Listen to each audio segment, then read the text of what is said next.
Oke, halo teman-teman semuanya. Selamat datang lagi di hari ke-26 dari 100 hari belajar Python ya. Masih di Steve's Learning Note bersama saya Steve ya, siapa lagi.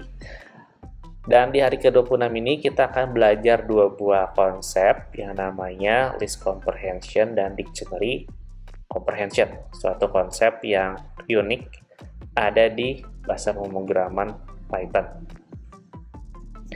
Oke, kita mulai dulu dari yang namanya list comprehension. Nah, list comprehension itu apa? Jadi dia semacam shortcut untuk kita bisa buat suatu list baru dari list yang udah ada. Nah, biasanya kalau kita mau buat suatu list baru dari list yang udah ada, atau dari data type yang bisa kita iterate ya, kayak range misalnya, atau string. Nah, itu kan biasanya kita pakai for loop, ya kan? Kita pakai for loop, kita ambil setiap item di listnya, terus kita assign datanya ke list yang baru. Nah, dengan adanya list comprehension ini, yang tadi kita harus pakai for loop, cukup dengan menggunakan satu line code aja. Nah, dia itu punya sintaks. Nah, sintaksnya itu adalah kayak gini, teman-teman. Jadi new item, terus ada keyword for, terus ada item, dan ada keyword in, dan ada list. List ini adalah si data source yang mau kita pakai. Ya, bisa berupa list apapun, atau range, atau string, apapun yang bisa diiterate. Nah, list itu kan punya item. Nah, masing-masing item itu kita simbolkan dengan variabel atau keyword item. Nah, ini tuh bisa apapun. Bisa and, bisa item, apapun. Jadi intinya menyimbolkan kalau ini tuh adalah item di setiap elemen di listnya. Oke, dan yang paling kiri adalah new item, adalah item baru yang mau kita assign ke list yang baru.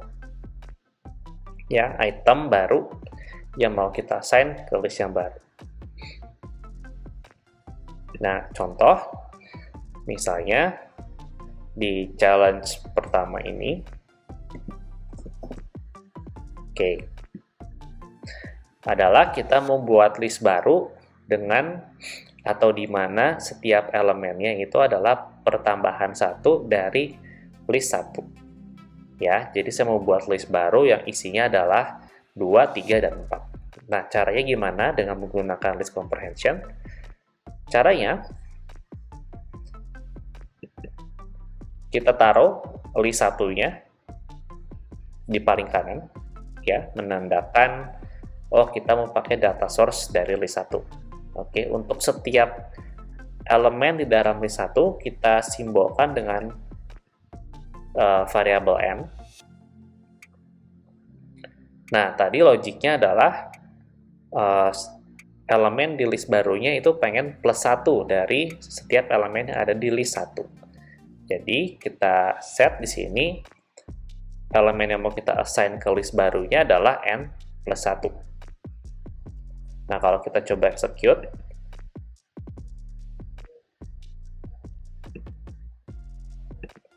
ya, hasilnya adalah 2, 3, dan 4.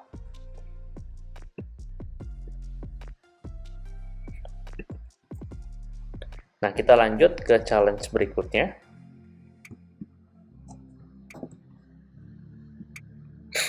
Adalah kita mau print setiap kata yang ada di suatu nama. Ya, misalnya nama Steve. Oke. Nah, kita bisa masukkan name-nya sebagai data source-nya, ya, karena string itu dia iterable, dan dia akan iterate untuk setiap huruf S, T, I, V, I. Ya, untuk masing-masing huruf tadi, kita masukkan ke dalam list yang baru tanpa modifikasi. Jadi nanti letter list kita isinya adalah untuk masing-masing elemen ya, berarti huruf S, huruf T, huruf E, dan seterusnya. Gampang ya. Nah, ini adalah contoh kalau kita menggunakan range. Nah, range itu adalah sesuatu yang bisa di-iterate juga. Nah, jadi kita bisa masukkan juga ke dalam data source.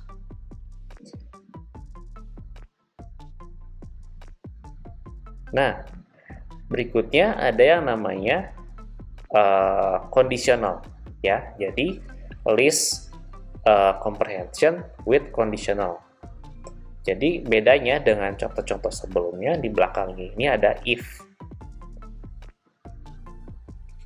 Di mana if ini adalah suatu logic true or false, ya. Kalau dia true, barulah si elemen itu kita assign ke list yang barunya. Nah, contoh di sini saya mau masukin data dari list 2 ini ke new list 2, tapi yang ganjil aja. Nah, caranya ya udah, jadi kita tambahin if, tapi kalau si elemennya itu di mode 2 tidak sama dengan 0, baru si n-nya boleh masuk ke dalam new list 2. Nah, itu adalah conditional list comprehension. Ya, kayak gitu. Nah, kita coba jalankan sekali lagi. Nah, ini tadi ya contoh hasil dari huruf yang ada di dalam nama saya. Dan ini adalah contoh hasil dari list yang kita masukin, tapi yang kita ambil adalah yang ganjilnya aja. 1, 3, 5, 7, 9.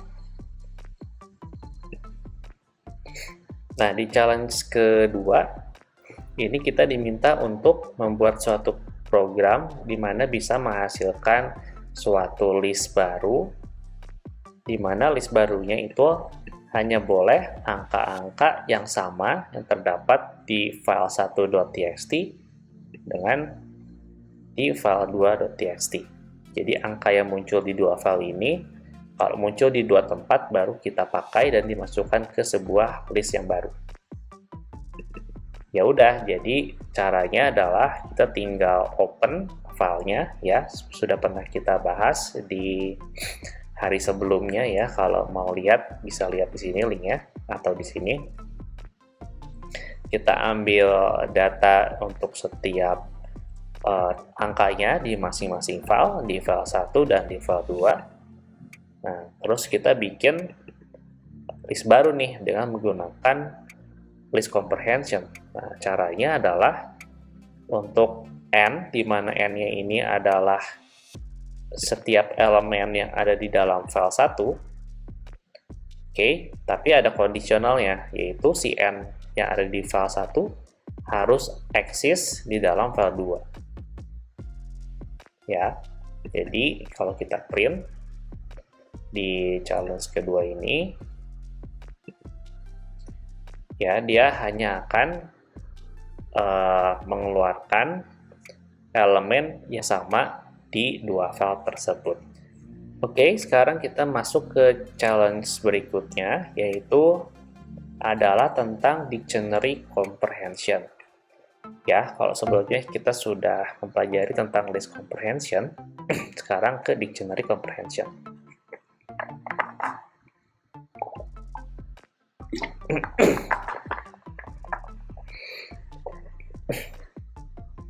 Dictionary comprehension itu apa? Jadi dia mirip kayak list comprehension, tapi ini untuk dictionary. Sintaksnya itu juga mirip, bedanya di sini pakai kurung kurawal ya,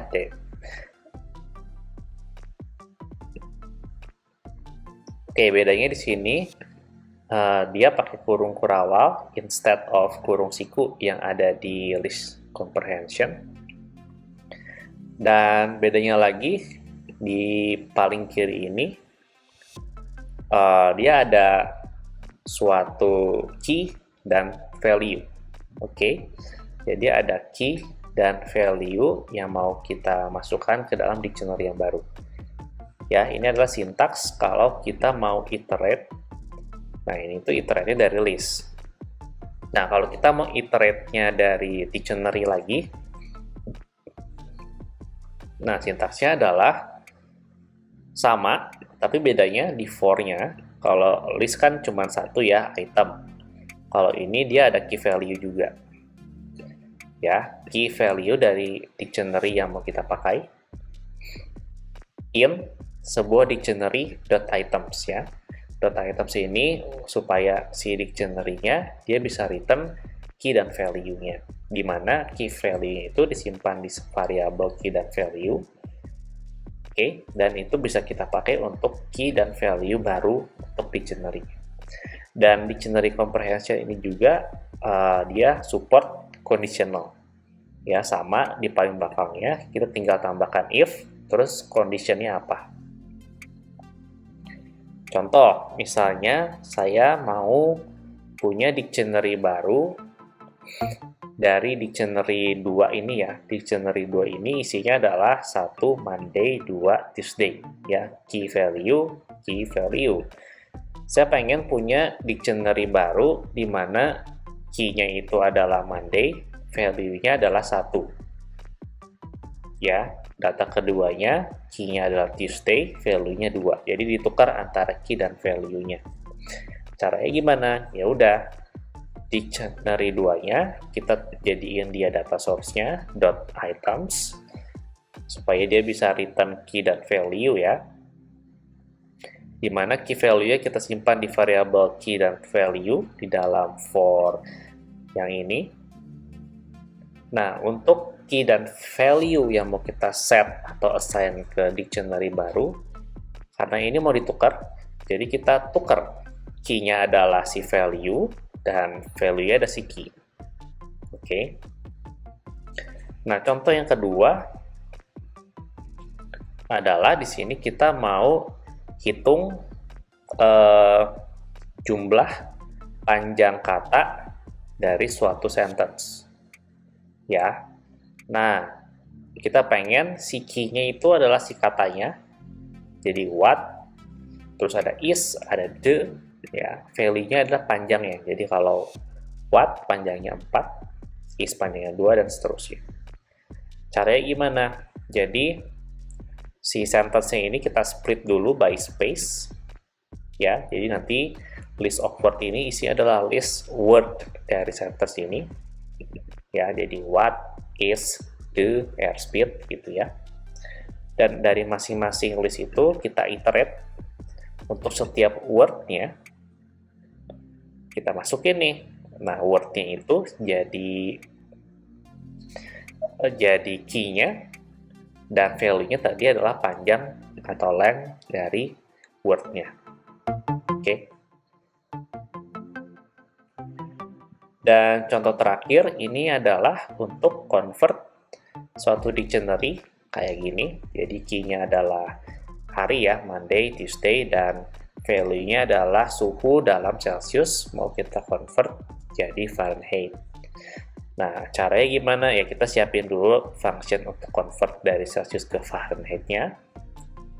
Oke, kita punya dictionary baru, namanya weatherf, di mana data source-nya adalah dari weatherc.items. Ya, day ini berarti tadi merujuk ke Sunday, Saturday ya, key-nya. Dan time ini value-nya. Ya, ingat ini adalah key dan value-nya. Dan di dictionary baru weatherf ini, key-nya itu tetap sama, yaitu si hari ya. Tapi value-nya adalah si temperatur. Kita convert dulu ke Fahrenheit. Oke, kalau kita execute, hasilnya seperti ini. Ya, Monday 53,6 ya, sudah kita convert ke Fahrenheit. Nah, hasil jadi yang tadi nih, yang sentence itu adalah what, panjangnya 4, is panjangnya 2, the panjangnya 3, dan seterusnya ya. Dan yang terakhir, yang swapping tadi, berarti sekarang key-nya adalah si Monday, value-nya adalah si 1, dan seterusnya. Oke, nah sekarang kita ada di challenge terakhir. Kita mau bikin suatu aplikasi namanya NATO Alphabet Project.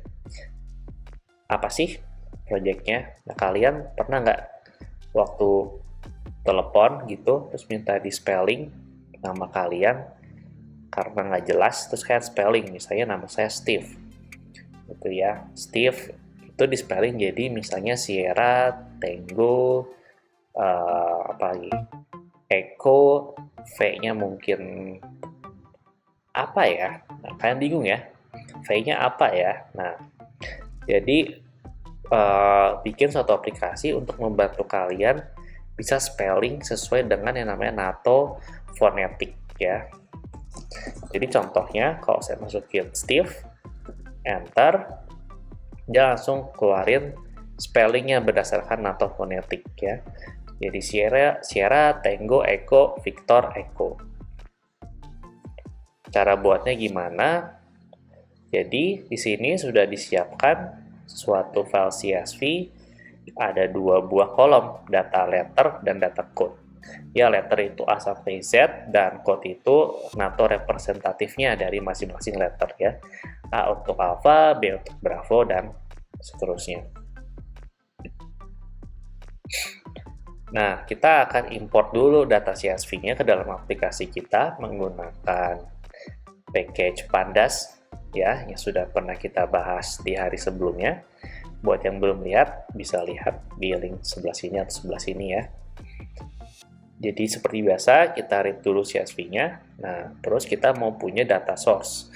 Data source-nya adalah data phonetic dictionary. Jadi suatu dictionary di mana key-nya itu adalah si letter dan value-nya adalah si code-nya. Nah, caranya gimana? Nah, kita mau bikin pakai dictionary comprehension. Berarti data source-nya adalah dari NATO data frame dari Pandas. Kita pakai metode iterRows. iterRows ini dia akan membalikan key value pair dari masing-masing row dari data di CSV. Kita masukkan nih key-nya ke variabel alfabet dan value-nya ke variabel value. Nah, sebenarnya alfabetnya di sini kita nggak pakai ya, karena alfabetnya si key-nya atau si indeksnya itu bukan yang ini ya. Maksudnya bukan yang ini apa? Nah, saya print ya.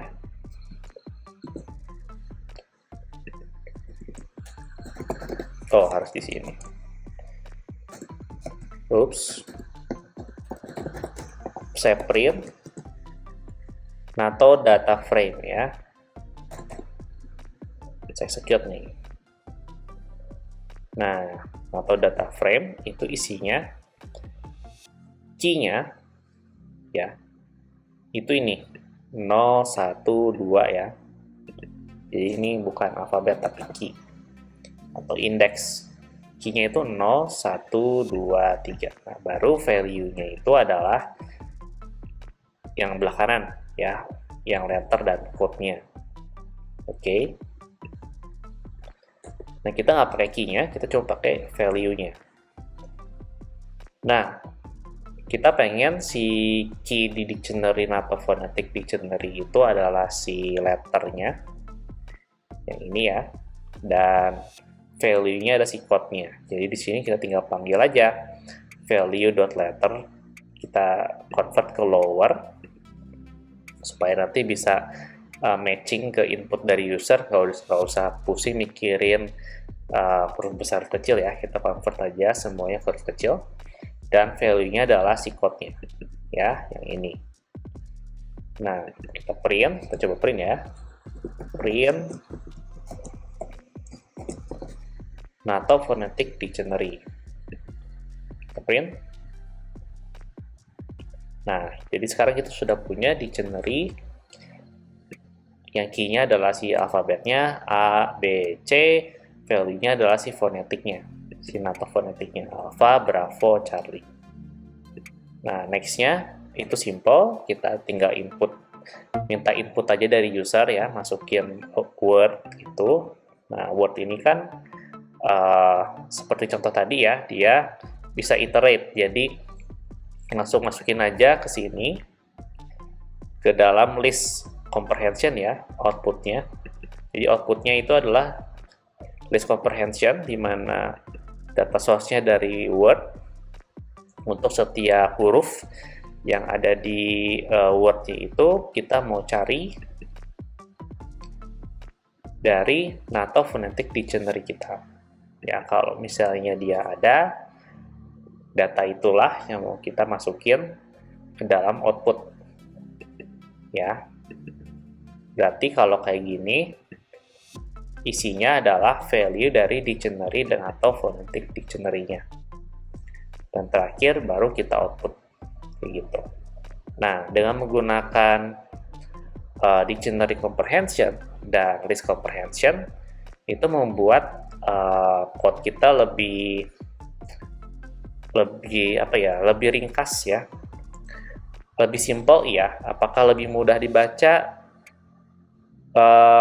Kalau buat orang yang mungkin belum terbiasa baca comprehension, dictionary, dan list itu mungkin agak susah ya. Tapi kalau sudah terbiasa mungkin ya gampang-gampang aja gitu. Tapi ya mungkin disitulah kegunaan dari list comprehension dan dictionary comprehension yang ada di Python. Terima kasih sudah menyaksikan video ini. Jangan lupa subscribe dan aktifkan loncengnya untuk mendapatkan informasi video terbaru. Sampai jumpa.